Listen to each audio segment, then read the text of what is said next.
What up, everybody? Welcome back to Turn Bark Time. I'm the Turn. I'm the Bark.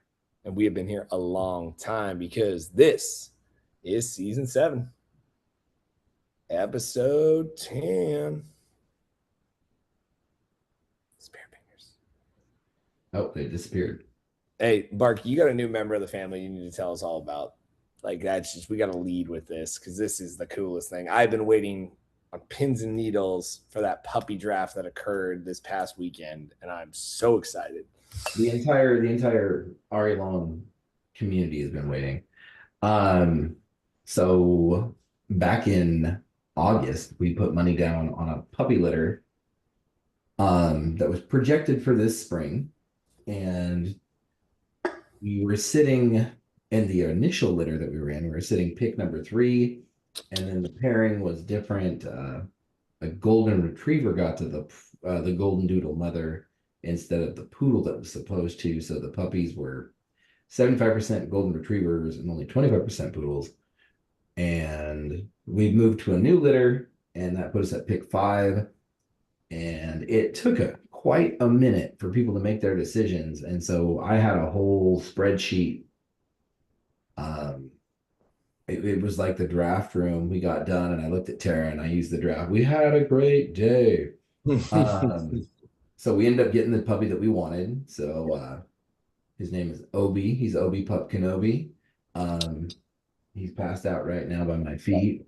Don't pick him up. Let him be there. He's at this point mostly black, but we think he's got a little bit of kind of what I call smoky bits on his front paws and his back paw. Mm-hmm. But I think as he gets older, he's gonna. The breeder calls it phantom markings.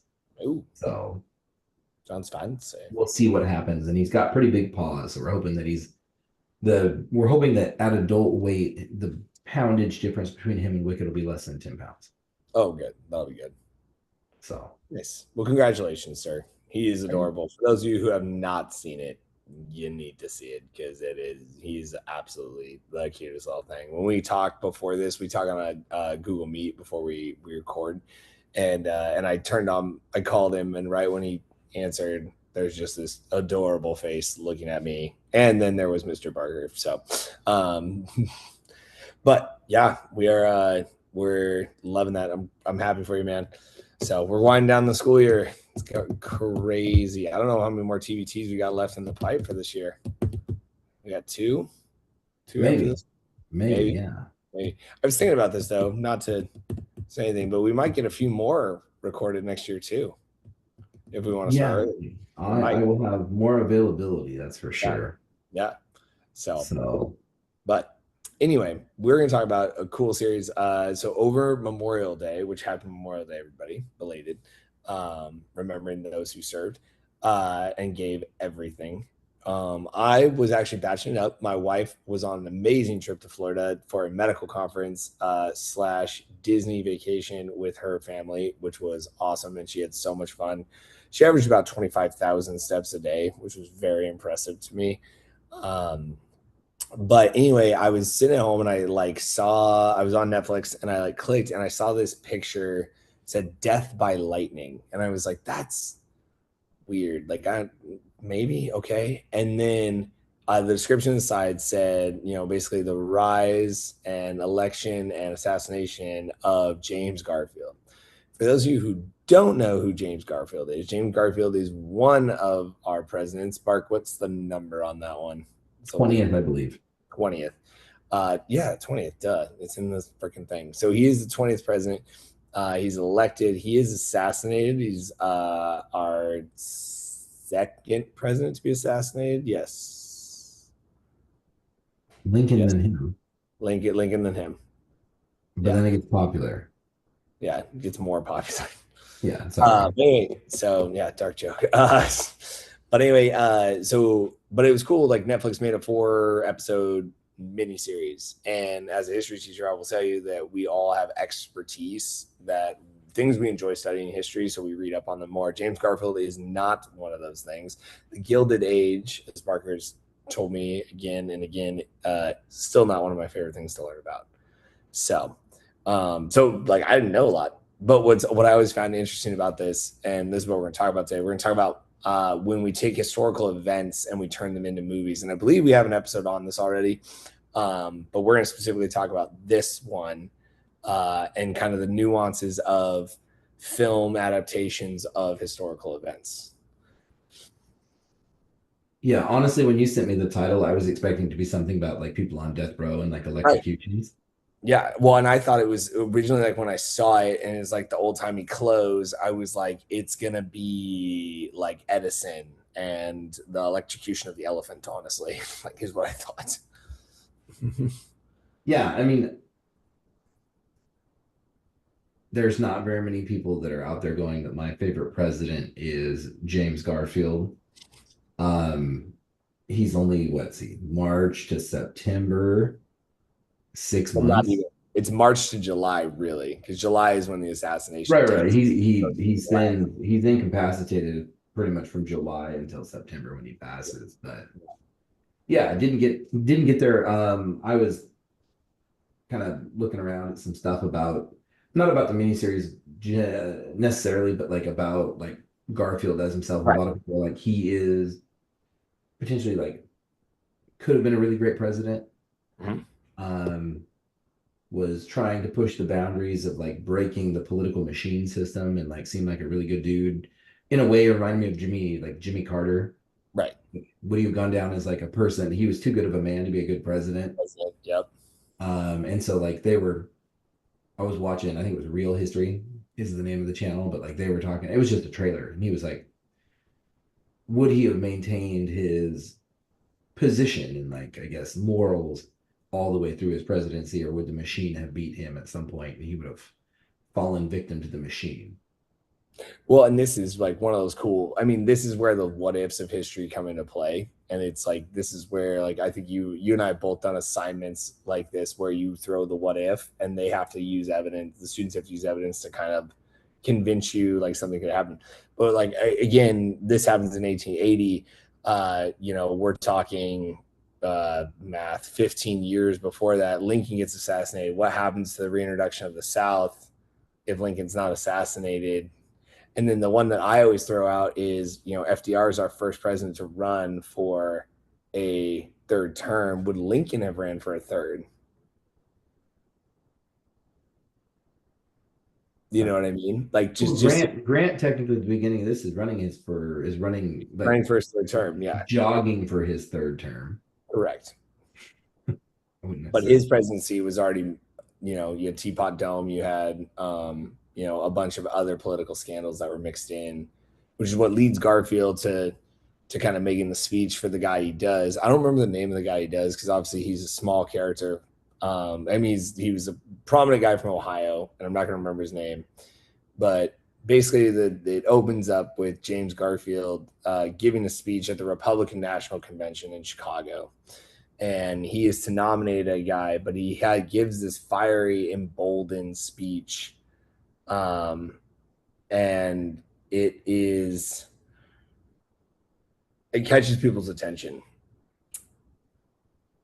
You got it, John Sherman. John Sherman. Thank you. Yeah, because it's what's your name's son, isn't it? Tecumseh I think Sherman. so. I think so. Yeah. Yeah.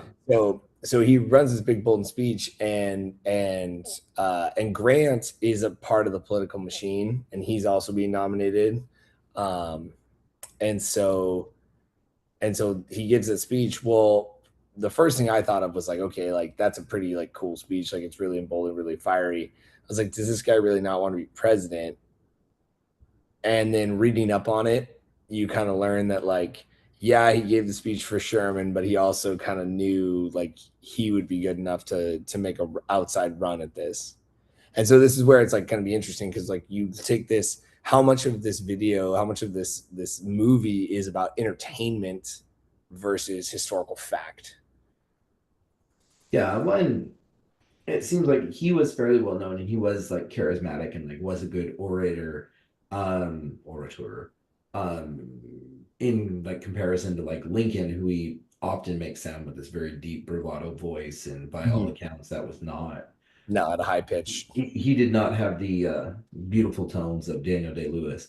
Yeah, Um, I wish. yeah, and I started watching this, and it's kind of one of those things that kind of is interesting, kind of like dichotomy of like you have James Garfield, who I think at the time was a senator, Congressman, I think. congressman. Okay, Just can't a remember. congressman. And that's what Um, makes it like he's going against senators, which is what makes it different. and I guess back then, people not understanding that like going to it starts with the what is it, the Republican convention.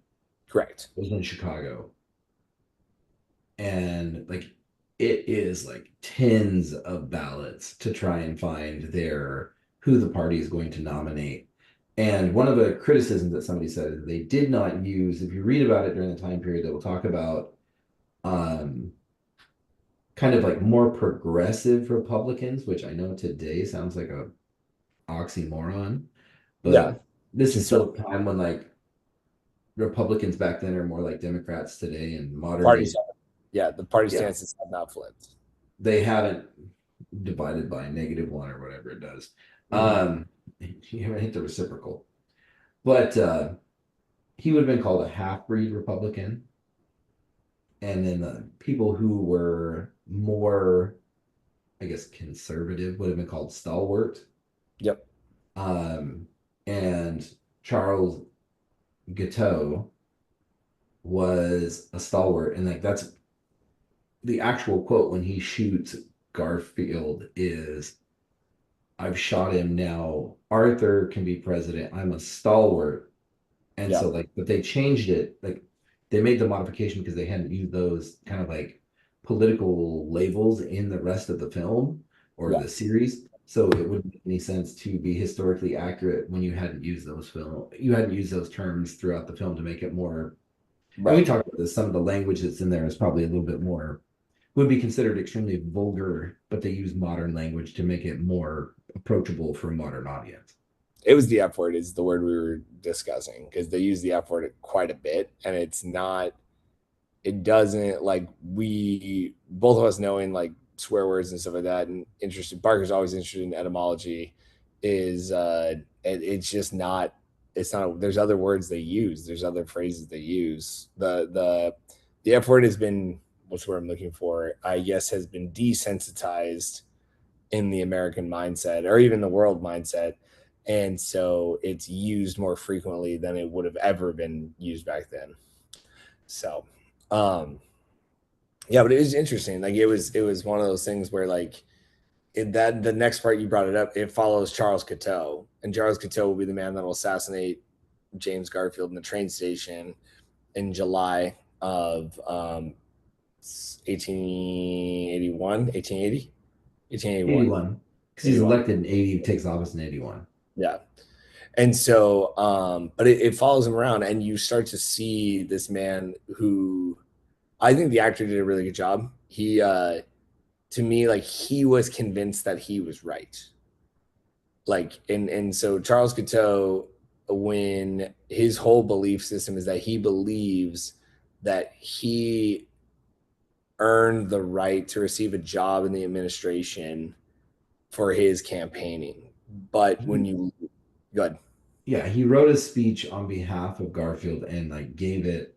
Garfield was apparently in attendance one time when he did, and so he feels that that should earn him. Like it's kind of what everybody.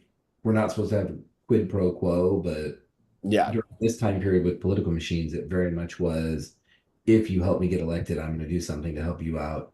right. And so his expectation, he has a French last name, doesn't sound like he knew a whole lot of French, but Didn't know, but yeah.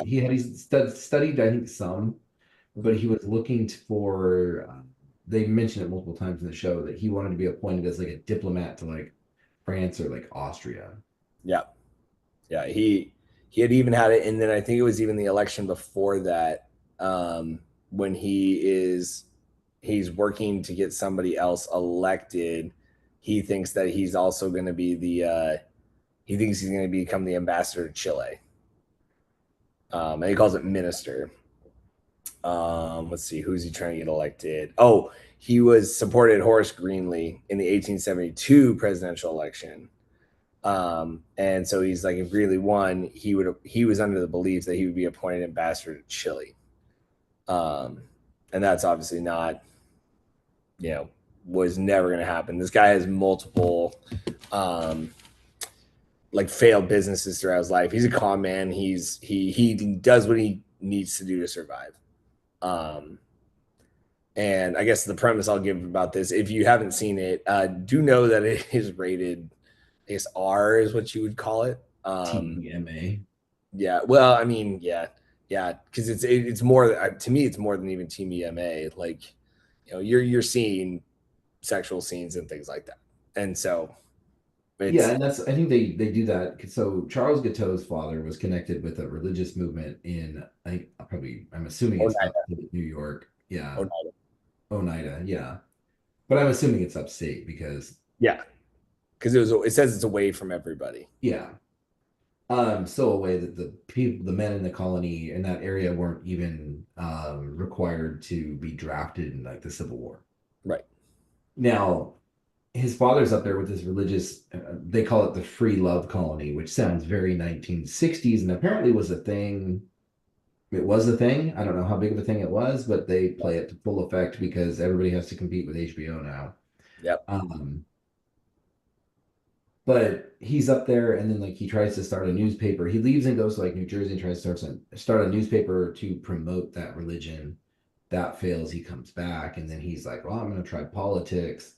But again, it's reconstruction. So like there is a lot of economic upheaval happening in the country. And so you're trying to find where can you be successful in like it's post-industrialization. So like there's a lot of people are getting rich really quickly, and a lot of people aren't. I know that seems counterproductive, but no, but I mean it is. There's the haves and the have-nots kind of deal on this.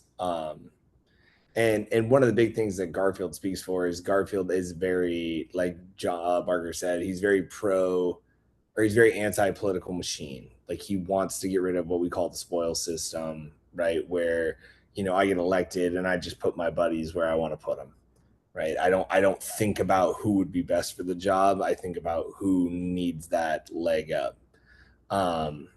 And so he was there, but he also had a huge I guess I'd call it civil rights before civil rights stance. And again, the risk like that in the series they show him meeting with Frederick Douglass a couple of times, who obviously is a huge, he's a former enslaved person, right? Escapes to freedom, right? But instead of hiding, he comes out and speaks about the evils of slavery. He'll debate with Lincoln in the White House, and so he says the South put themselves on the line for you, especially African Americans that are voting in the South. You got to stick with them. In the TV series, they shows him meeting with African American Civil War veterans and talking about how we need to get rid of a poll tax. And for those who don't know what a poll tax is, that is where you have to pay a tax to cast your vote. And I know that might seem shocking, but we actually have a constitutional amendment that bans poll taxes because it was such a common practice to try and restrict people. Yeah, disenfranchised, trying to restrict people from voting. So, there's also a mention of him being like sympathetic to the plight of Chinese immigrants that are coming and looking for work, which, if you don't know, after he passes and A. Arthur becomes the president, they will pass the Chinese Exclusion Act.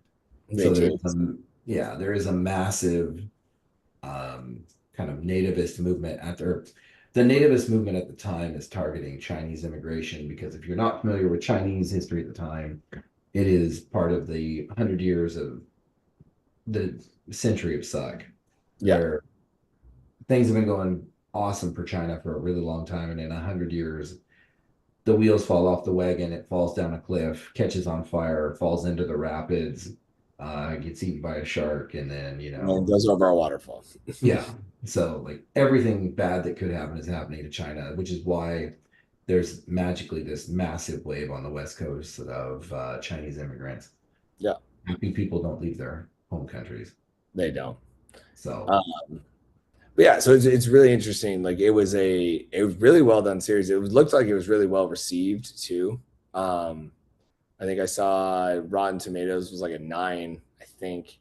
a 90% by the reviewers and 87% by the public, Yeah. So I mean, and then a 7.6 on IMDb.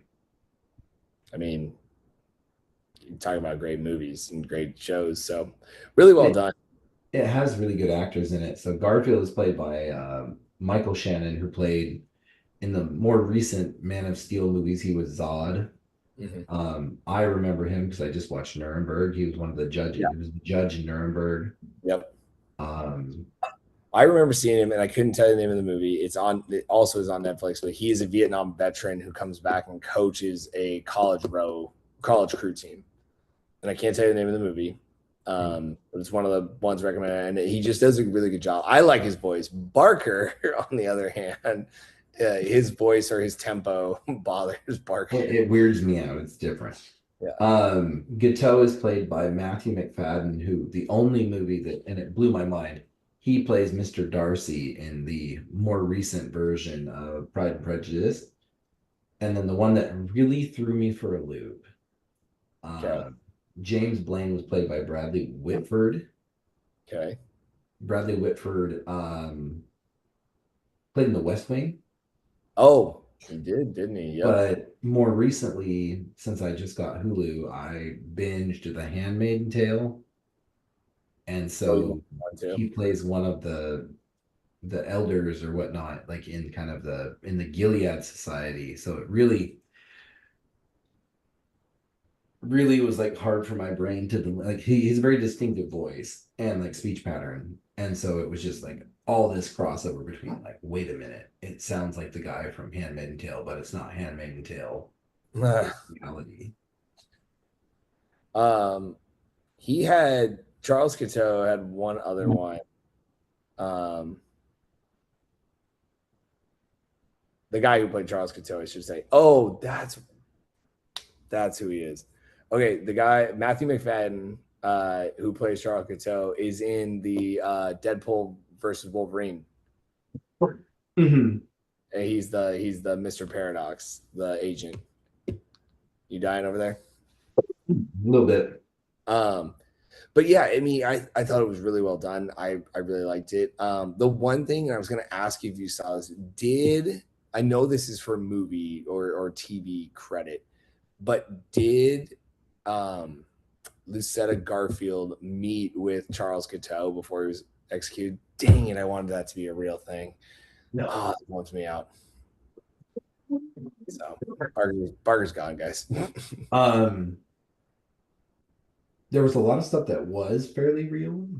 Mm-hmm. It also gave her a speech when she essentially like gives the Arthur the pull your head out and like Yeah. step up to the plate. That was actually just a letter from a constituent. Oh, still important though.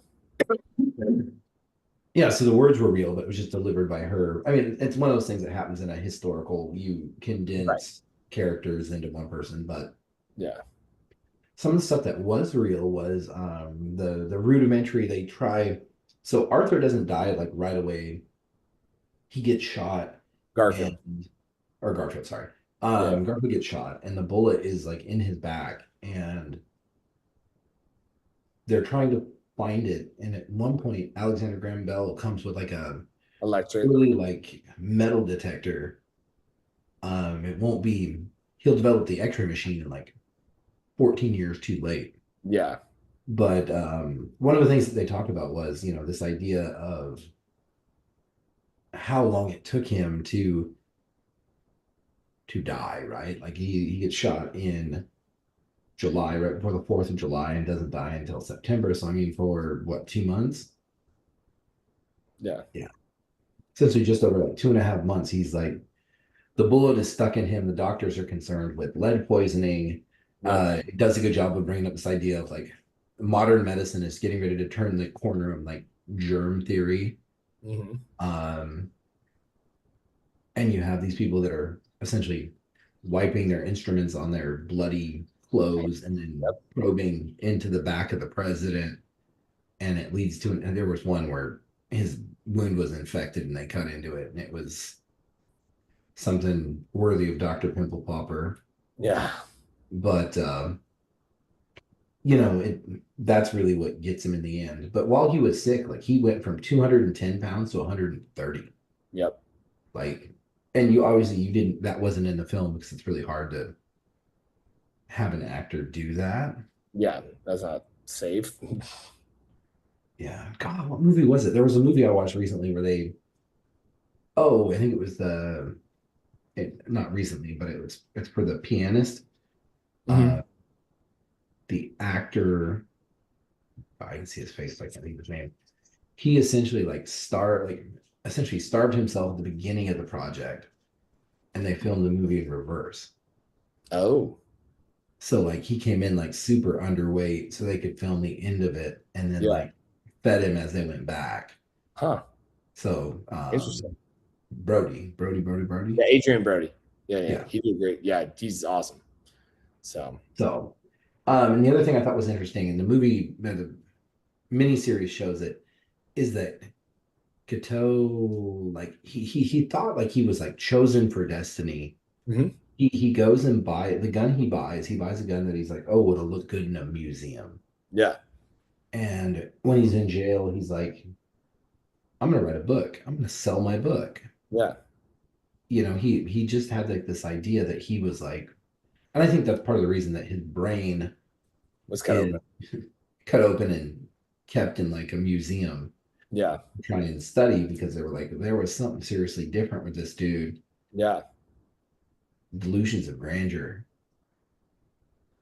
Um, yeah. The other one that was interesting there too was oh, I'm trying to remember the name of it now. He so one of the other one I found interesting was like, so he shoots Garfield. He actually argues at his trial that he didn't kill Garfield and that malpractice did. So like when we talked about like how the doctors, like, so basically what happens is Garfield gets shot. Like one of the things is that doctor's probing for the bullet, and he gets sepsis, an infection, and ends up dying from that. Um, and so since he like argues, he goes, no, that wasn't me. I wasn't, you know, I'm not the one. I'm not responsible for that. So Yeah, I shot him. I didn't kill him. correct. Just like I just incapacitated him. But it sounds like Garfield still was conducting business, like essentially laying on his side, like on a gurney Yeah. for 2 months. And then eventually he's transported away to the coast Mhm. because they think that DC is too hot. Because if you've ever been to DC Oh God. in the summertime, it is not pleasant. Yeah. Um, so they tried to take him somewhere where the weather was milder, and he improved for a little bit, and then Yep. doesn't make it. But yeah, the entertaining show. Um, Yeah.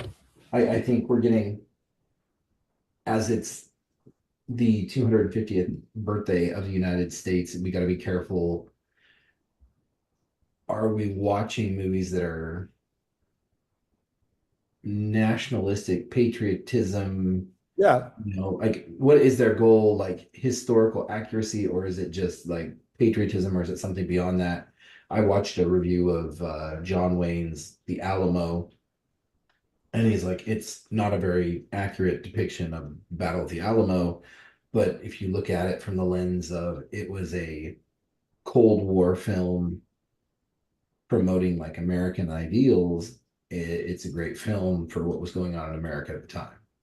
So two things. Number one, that you got me thinking about that. So two things. Number one is that when I was in college, my advisor and my teacher for a class called History 421, which was teaching secondary social studies. And so this was the actual class where you got to get in and like we built units. We like talked about like what we're doing, which it's so funny to think about it now and how far I've come as a teacher, like to look at what I would do now, like completely different if someone actually gave me a class to do it. But Dr. Moore like looked at us and he goes, I'm going to ruin every movie, every song, every television show. I'm going to ruin it all because from here on out, you're going to be like, how can I use this in my class? Like, how can I argue this? And I saw this clip and I was like, oh, I was like, I could use clips of this. I obviously with the stuff going on in the side plots, not side plots, but the backstory. I'm not going to show that whole thing in class. Absolutely not. But I was like, man, there's some stuff I could use. Well, the second piece of that was he also taught a class that summer, and it was American history through film. And one of the coolest things I got to do, and this is a completely side note, but it's something like this, is I had to pick a conflict that we've made multiple movies over decades. And so I had Vietnam is the one I did with my dad's involvement and everything like that. So, you watch The Deer Hunter, you watch We Were Soldiers, you watch Full Metal Jacket. thank you. But I picked like 5 movies, right? And then talked about the evolution of like what's going on in America and the world this time. So why we depict the war this way.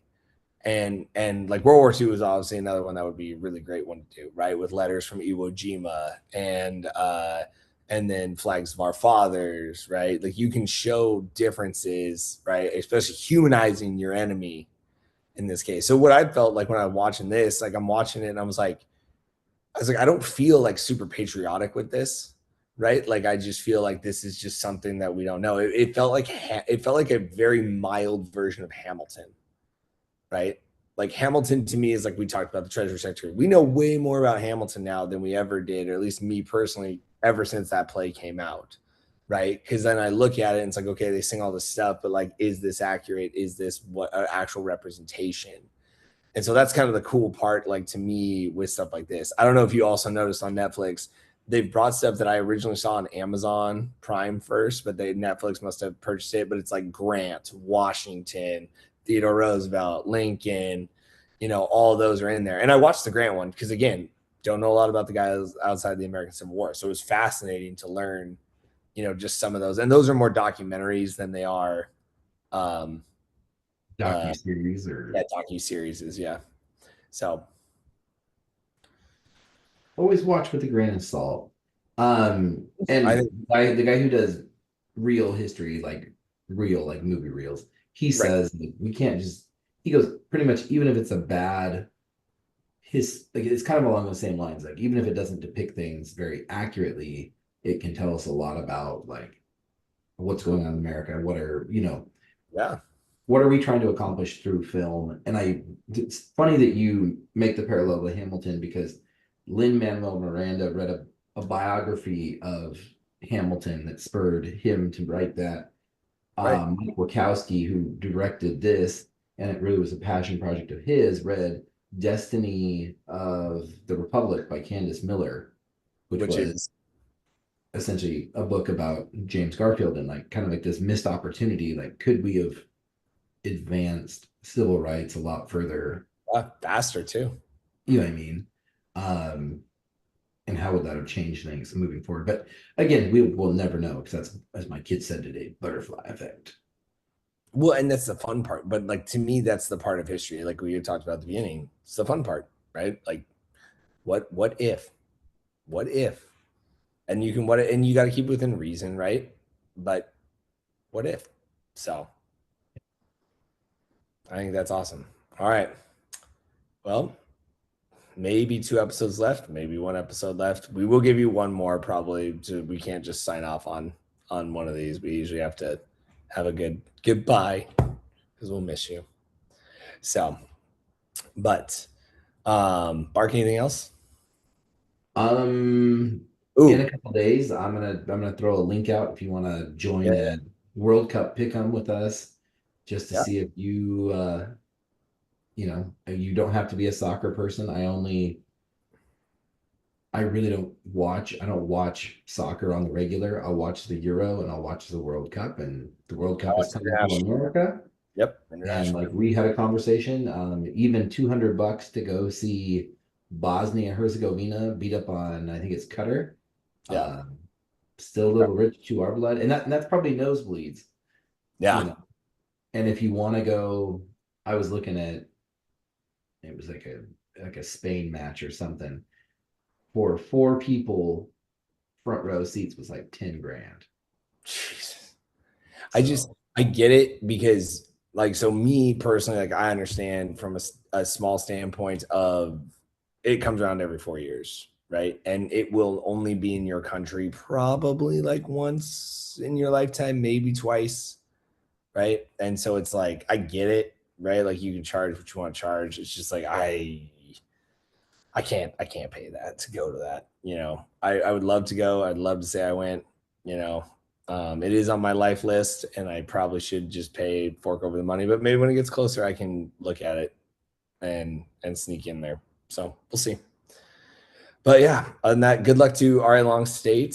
Track runners, good luck to Brielle Boffman. She's running for Quincy. She broke our school record in the 100-meter dash, so it'll be fun to see her compete as a freshman. But yeah, other than that, guys, we'll see you soon. So until next time on the turn, I'm Clark. and we have been here a long time. Have a good night, everybody, Be safe. and by golly, you be well.